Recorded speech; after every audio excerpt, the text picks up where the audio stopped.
ಜಾಗ ಹೆಂಗ್ ಕಾಣುತ್ತೆ ಅಂತಲೂ ಏನೂ ಗೊತ್ತಿಲ್ಲ.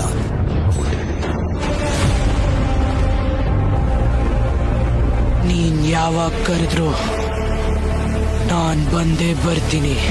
ಆದ್ರೆ ಇಲ್ಲಿವರೆಗೂ ಆ ಜಾಗ ನಾವು ಏನು ಮಾಡಿದ್ದಾನೆ ಅಂತಾನೋ ಯಾರಿಗೂ ಗೊತ್ತಿಲ್ಲ.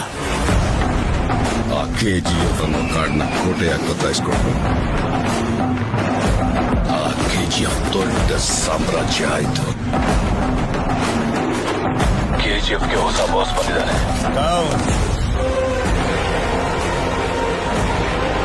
KGF ಅಲ್ಲಿ ಯಾರು ಹೆಜ್ಜೆ ಇಡಕ್ಕೂ ಆಗಲ್ಲ.